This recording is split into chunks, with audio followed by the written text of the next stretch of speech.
Well, I think being able to play for someone like Coach Saban, it gives you two sides. It gives you, someone who's very hard on you, someone who expects the best out of you, and then the other side where you get someone who's very caring, very loving, for his players. And that's who Coach Saban was. On the field, he's very hard. He expected a lot out of his players. He expected the best out of you. And off the field, he knew how to turn that off. It was like he wasn't a coach anymore. He's just someone who wanted to be there to help his guys in whatever way, shape, or form he could. And I think having someone like that has helped me, in the NFL, because, you deal with guys with different personalities, and you deal with guys that are hoorah guys that like to get in your butt, and you also deal with guys that you got to help them. You got to help get the best out of them. So I think that's how he's helped me. I get it, and it almost feels to me like there is almost no adversity that could be created for you that you haven't lived through, right? Like, I can't imagine, just knowing him the little bit I do, I can't imagine anything feeling more adverse than him being really, really mad at me. On the list of things that have made you nervous, where would you put that on the list of anything that might happen that's adverse to a football player? With things that coach has said, I wouldn't put any of them up there with with how coach makes me nervous. I would say it would be more so the expectation of my dad making me nervous than anything else. That's fair. And I know how close your family is. I know how important that is to you and to them, and how much a part of this entire ride they have been. So let's go through your first season here and just give us your thoughts. Yours, based upon the injury and the return and everything else, there was so much attention paid not only to how you would play, but to how healthy you would be. How would you sum up your rookie year and just how close to 100% physically you really were as you played through the season? I would say I give myself a below average grade. I understand that it was my rookie year, but it wasn't up to the expectation that I had for myself coming into my rookie year.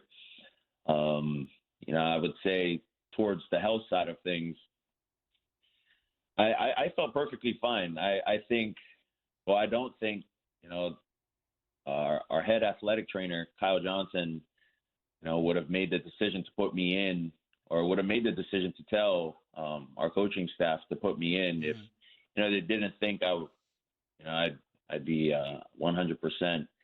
If there were any thoughts that I'd go out there and hurt myself, I don't think they would have put me in that situation. So health-wise, I would say I was, at least 100%.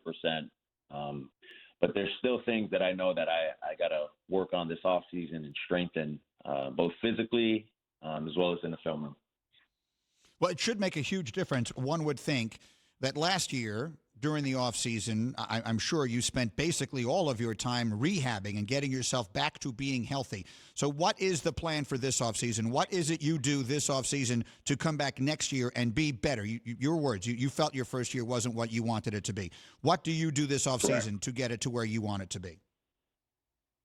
Well, I think the biggest thing is to work on what I feel like, would help my gameplay this upcoming season. And like I said, it's things physically that I need to work on, flexibility, mobility, and then also with the film room. So, I'm going to try to get with, veteran quarterbacks and try to ask them for for some help with things like that.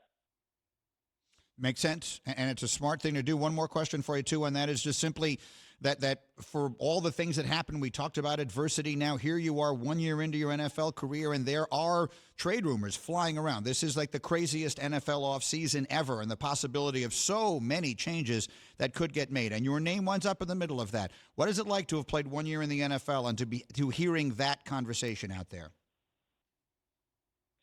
Yeah, well, I've never heard that conversation, live on ESPN or any of the the channels.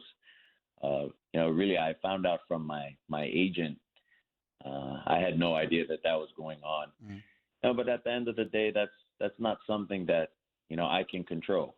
I just got to focus on what I can control, and just got to continue to get better.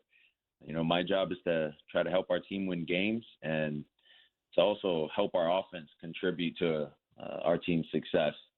So that's what I got to focus on, and this offseason gives me that opportunity to get better in those areas. I think that's exactly right. And because you're right. There are some things you can and others that you can't control. You worry about the things that you can, and the rest of it takes care of itself. So Tua is with us on behalf of Verizon.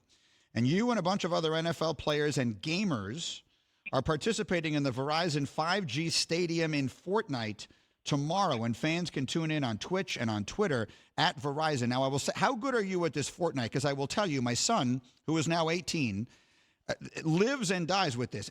He will disappear into a room, and I won't hear from him for like 4 hours playing Fortnite, and that's been the case a long time. How good are you at Fortnite? I'd say I'm pretty good. I'm not one to talk a lot about myself, but I would say I am. That is one thing that I am pretty good and pretty confident in. When he was 15 and he got his first, what he calls solo dub, his first win, I guess, playing without a teammate. I heard him from the downstairs in the house. He's never been that excited he wasn't as excited when he got into college as he was when he got his first solo win too. Is this that important? I would say it gets very intense because it's not easy winning those kind of games, especially when you're doing it by yourself.